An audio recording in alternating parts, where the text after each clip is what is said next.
behind the back here. Oh, little sidestep and a jam by Wemby.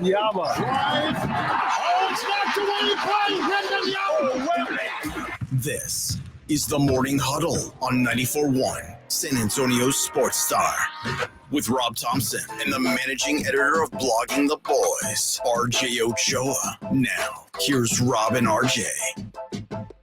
Hey, gather around. There's a bunch to talk about. It's the Morning Huddle here on San Antonio Sports Star. He's RJ Ochoa. I'm Rob Thompson. Happy opening day. Buy me some peanuts and Cracker Jacks.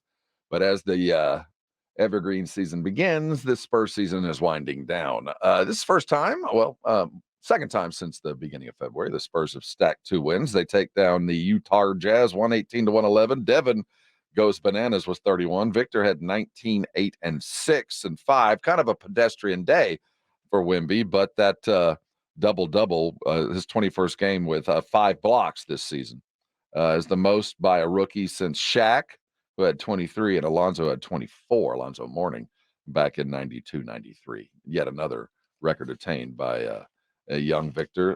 And the game, the win. We got everything. We got a successful outing from Wemby, and still a few turnovers too many, but Devin Vassell stepped into the void and given 31 and 6. Had 6 30-point games this season for Devin. He didn't have any 30-point games in the first 3 years. Spurs finished with 40 assists as a team. The record continues. What are we at now? In terms of the record of assists? In a row, 20 in a row or better. 40 is the most assists in a game since 2013. So, give me 1 second here.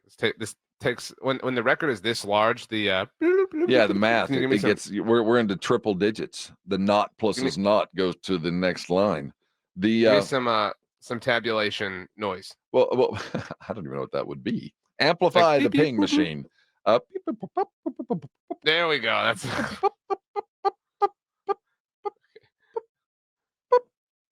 we're working. All right, they got 40 assists. That's the most since 2013. You get 40 assists. Could have done it twice. It should count for 2 games. It should. That when you put that along with 131. That's 131 consecutive games, which at the end of the day is that's pretty. The Pacers are impressive. right there though at 128. So back off. There were, unfortunately, they did have 21 turnovers. Normally, that's not a prescription to win. When you balance that off of 40 assists, I do think you're there. Flowers first. Devin Vassell, those kind of games, that was spectacular from Devin. He did everything appropriate to the night that he had to have. They were sharing the ball. He shared the ball.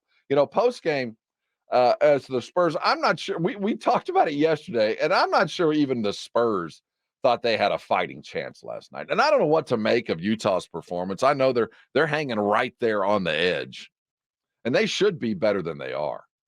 But, when you get those kind of surprise wins, especially the way Devin played, he kind of asserted himself as a bit of a leader, the kind of leader we want to see. And he talked about being a leader last night. Just trying to be a leader out there on both ends of the floor. I talked about it earlier in the season where I just want to be kind of that defensive anchor. We have Vic. Jeremy's been playing great on the defensive end. TJ's picking up full court, Blake. And, I want to be that next guy. I want to be somebody who's picking up and just being disruptive. So defensive end, I've just really been trying to anchor that. And then offensively, Coach has been, I say all the time, Coach puts me in a great position to get downhill, get to my spots, pick them apart. If they're trapping me, I can hit the short roll or the skip or whoever it is. And they've been knocking down shots. Kai came in and knocked down some big shots. So it was all in great night for a bunch of people. It was a great team effort, great team win. That's what you like to hear. Devin Vassell with 31 last night. And he certainly keyed the victory. But Victor, of course, there was a solid all-around performance. But more than anything else that I took away from last night, apart from the turnovers, we're going to get to it, he had a lot more energy last night. Just had a little bit more bounce in his step. It wasn't a great game, but that just shows that Victor can roll out of bed and pull 5 blocks. I mean, just wake up and kind of tighten his shoes up a little bit, and he's ready to go there. But it does appear, even though we had a little bit more of an invigorated performance, that time is winding down. Yeah, and good for him rolling out of bed. But if you're rolling out of bed and having if you have more turnovers than blocks and your name is Victor Wembanyama, something horrible is happening because you have a lot of blocks. You know what I'm saying? And so I think that this last run of the season has helped. Um, we had a real just spring break kind of view of Wemby for a while. Like, dude walks on water, can do no wrong. The Wemby throw the foam chancla in the middle of the court, right? Like anytime he achieves the stat, the 5x5, and all that. I don't want to say masked the turnovers, but all that was fun, and it was the sugar rush of it all. And now we're waking up and we're like, oh, dude, I had nothing but candy yesterday. You know what I mean? Like I feel a little sick, and not that we feel sick, but these turnovers. I mean, as much as I want to be excited about all the positives, that's something that I feel like, and it's going to piss me off and piss you off when he has none in the Olympics, right? Like he's going to be the most protective. Right. You know what I'm saying? Like he's going to be super protective with the ball. And that's the big thing to work on moving forward next season for him to work on. Obviously, the front office has a lot they have to do in general. But the idea of the French team, when he doesn't pass the ball, he takes every shot available to him and has no turnovers and go, that's what we're waiting on. And we're waiting on that on nights. But I'll tell you, last night, when you do have a Wemby who's turning the ball over, 6 turnovers again, and 3 of them the first half were just about unforgivable. I mean, just yank and sit and watch kind of turnovers. Devin talked about, Wemby talked about, it's nice to have Vassell's leadership and presence on, average nights for others. More and more, he's becoming a real problem for defenses. So it's beautiful to see him evolve like this throughout the year. And I don't know how many 30-point games he's had, but lately it'd be 3. Points, he's had a lot. And it's. We have to know our strengths and what we want to develop, and he's a big part of it. So all of us trust him. They all trust him. They should. He's earned it, right? Like we've all had words to offer about Devin as the season has gone along, and I'm happy that Wemby, not that he hasn't before, but I'm happy that he's offering some words of praise because right now, Devin is the most consistent player on the team. Wemby's the best player on the team, but Devin consistently brings the highest floor night in and night out. Wemby, without question, has the highest ceiling, but his floor is so low because he's turning the ball over left and right. You simply cannot rely on him. 23 turnovers in 4 games. Right. 23. Not a lot of players can survive that, but he is the future. And we talked about it yesterday that some of the turnovers they're all his fault one way or the other, but some are less his fault than others. The dumb ones, the dribble off your foot, the catch the ball out of bounds, the unrequired fanciness when you're trying to pocket pass when something else will do, when you're passing up shots that are obviously yours for somebody to get, and sometimes better to best isn't best. You're the best. Those are the things that are it's time for those to go away. Now, I think we can all forgive a few just because of, just being aggressive, but those have got to stop. And I think that he's starting to sense it. In the second quarter, if you recall, after one of the more particularly stupid turnovers, Pop kind of jumped him, and he was grabbing his head. He put his hands on his forehead like, man, I got to stop this. So you can tell it's been a point of reference. I think we're getting close to a drop the mic kind of a time for Wemby. Listen to what Pop says. Let's listen to Pop post game. Listen to what he says for the keys to the win over the Jazz last night. We shot really well in the first half. You knew that was going to change a little bit. We turned it over, so we didn't shoot as well in the second half, but we didn't turn it over like we did in the first half. And Malachi came in and got 3 or 4 buckets for us when we needed to score. We're having a tough time, so he deserves a lot of credit for keeping us going offensively. And overall, the defense, again, was good. Physical, followed with a good pace offensively, and it was a good night. It was a good night all the way around. Defensive pace picked up, and I think that was key. Now, what they didn't do, what Utah did not do, what we are going to see a little bit more, and I'm surprised we didn't see last night, was teams just attacking Victor. their primary offensive weapon last night for Utah was Markkanen. He was the backdoor guy. He was the one that hit a couple of shots, and he was the focus. They didn't really attack Wemby all night long. Now, some of that was he was watching, but as we get closer and closer, what do we got? 9 games left. We got a home game tomorrow night against New York, and they're not going to really have a bunch to attack him with. But we're getting to that awards time where last impressions count. And I think that if there's truly that effort to get him Rookie of the Year, the next time, or Defensive Player of the Year, the next time he has a huge game might be the last time we see him. If he has one of those 7, 8, 9 triple-double quad nearlies, the Wemby, the 5x5s, we might be just about done. I think if he does it against Denver, you know what I mean? Like, especially that gives you like a nice kind of walk off. It's like, okay, going inside, you know what I mean? Had an awesome, make, got to go in now while I'm hot. I was curious about something because I was, on the subject, just to go back quickly to the turnovers. This is kind of funny. The last person in the NBA to have at least 23 turnovers in a 4-game span was Sabonis. Okay. I don't think that's like particularly shocking, right? Like, it is shocking to me. When was this? And who was he on? Was he with Sacramento or was he with Oklahoma City at the time?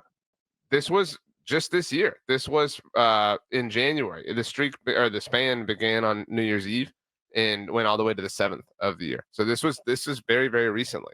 So he's the most recent person to do it. He actually went longer. He had 26 turnovers, which is worse. So it could always be worse. But so that's the most recent player besides Wemby, because now Wemby's done it. He's had 23 turnovers in 4 games, counting last night. So Sabonis is the most recent to do it outside of Wemby. The second most recent to do it outside of Wemby, Trae Young.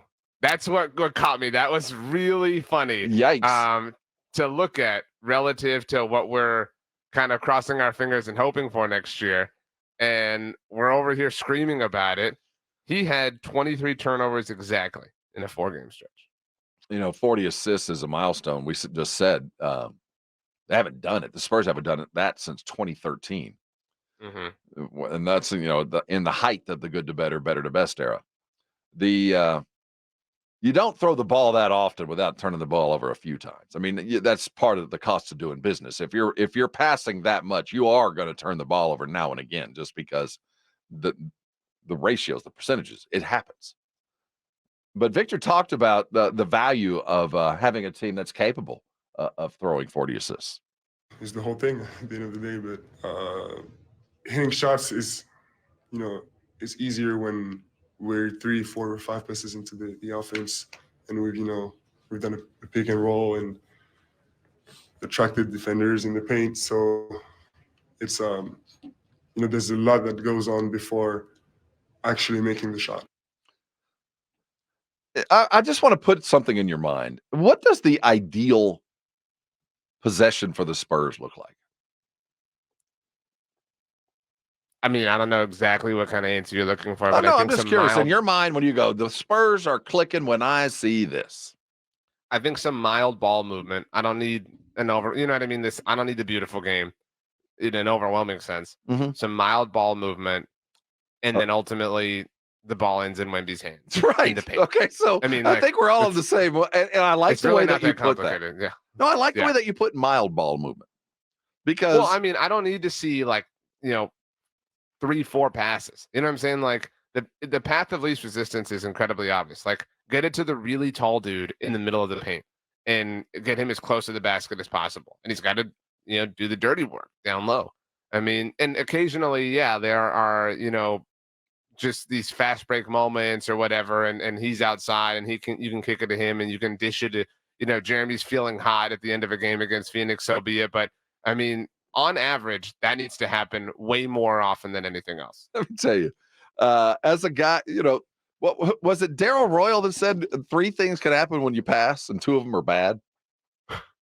Is that the one? Was it him that said it? About that's certainly not true in basketball. And the good to better, better to best idea, the beautiful game, certainly is the purest form into many's eyes. But I'm all about bypassing the middleman. How about good to best? Let's just eliminate the middleman and get from good to best. And the real key to good teams becoming great teams is figuring out what best is. And sometimes you got to get to better to go to best, or sometimes you can just go good to best. Well, I think, last night best was Devin. And they figured it out.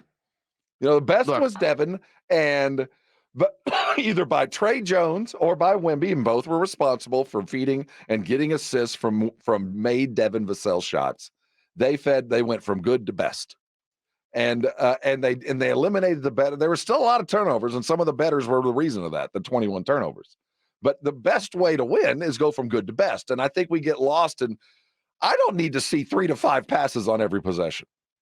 I don't need that. I got Wemby and Devin or somebody hot. I would just as soon that guy get the ball first. I think that in a perfect world that exists. Right. But with this team and this talent, you can't do that. But we're getting there. And what I'm getting at is the key for a great team is an understanding is what is best on that night. Most nights it's going to be Victor. Most nights the best guy to take most of the shots will be Victor. Last night it wasn't. And the Spurs realized it. Wemby gave the ball. Trey gave the ball. And Devin got the ball. They would have been more inclined to realize it if they hadn't just won a game without Wemby? Oh, I think it mattered. I think Wemby saw it. I think Wemby sat and watched a team that went and won without him and was in part of going from, I'm not the best option tonight. Devin took more shots. Devin was best. They won the game. And that's where I think I'll even go as far as saying matured over the season. Because for a while, I think you have the brand new car and you're like, we've got to drive it. We've got, you know what I mean? Like, we have to use this. There's no reason anybody should be taking more shots, blah, blah, blah, blah, blah. And I don't mean to say that the Spurs were right early on in the season, because I maintained that the way they went about this was a little bit wonkier than it had to be. But there is truth to the matter and the idea and the reality that some nights are not going to be Victor's night. Right. Some nights are going to be Devin's night. Some nights are going to be, I don't know, Malachi had a great night. You know what I mean? Like some nights are just going to belong to other dudes. And you have to be ready and willing to kind of funnel things through them. And good for the Spurs for, recognizing that.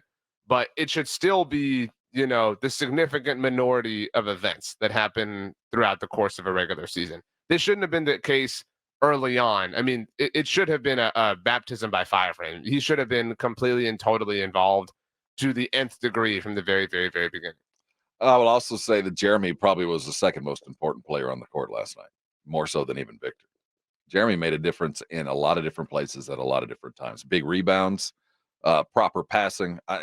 His game is such that the less you talk about him and the more minutes he plays, the better the team looks. Mm-hmm. You know what I mean? There's something about the cohesiveness that when he's flowing, and last night he had 35 minutes, second only to Devin. And there was a reason behind that. I mean, he mattered when it mattered in ways that you don't notice. The rebound, the hockey assist, the glue, the cohesiveness that he brings to the court. Some nights it can't. He's the reason why Devin was able to go get it, not because Victor was, whatever the case may be. He has shined over the last couple of nights in ways that he was drafted to shine. And you just brought it up. While it appeared a little wonky early on, that some of the things that he learned as point guard, as the guy looking at the offense instead of being in the offense, you know what I mean? I think has proven more valuable as the season went on. Last night, 7 of 16. They're giving him threes and he's taking them. I mean, everybody's gonna stand and watch Jeremy take threes, despite the fact of a game winner just a night ago. He had 7 opportunities. I mean, he remained a threat, made 2 of them. 5 steals last night. He worked. I mean, I think for a long time, it felt like the only viable part of this whole thing in the future was Devin. Jeremy's earned a spot. You know what I'm saying? Yes, Jeremy he truly has carved a role. Yeah. And he'll be maybe cheap. I think some people were willing to give it to him, but before this little run, but giving it to him before this, in my mind, was extending a benefit of the doubt. Now, maybe you were willing to do that, but it wasn't completely based on performance. It was based on pedigree. And the performance finally matches that, and good for him. I mean, a lot of people would have, I think, tucked and run and just been like, whatever, this is the Wemby show, I'm out of here. But he didn't. Well, Pop loves guys like that. His previous iteration was Slow-Mo, and Slow-Mo was here for a long time and did a lot of good things. Just fill the gaps, do the things that are required, and don't make mistakes. You don't got to be great. Just don't be bad. And that's what Jeremy has been. That's a lot harder than it sounds. Oh, man, it's the most impossible thing to achieve, especially on that level, because being bad on that level still means being great everywhere else in the world. Mm-hmm. Bringing it home to the Knicks with the Knicks tomorrow night. The Knicks have been hot, and they're a tough roadie team. It's going to be one of those put on your big boy shoes and go play some hard-nosed basketball. As the season's winding down and your opportunities to see the Spurs are just about done, make sure you're getting your tickets and go and saying a team that's just about done, and maybe we'll put those brown uniforms to bed sooner than later. Jalen Brunson in San Antonio in March. Watch out.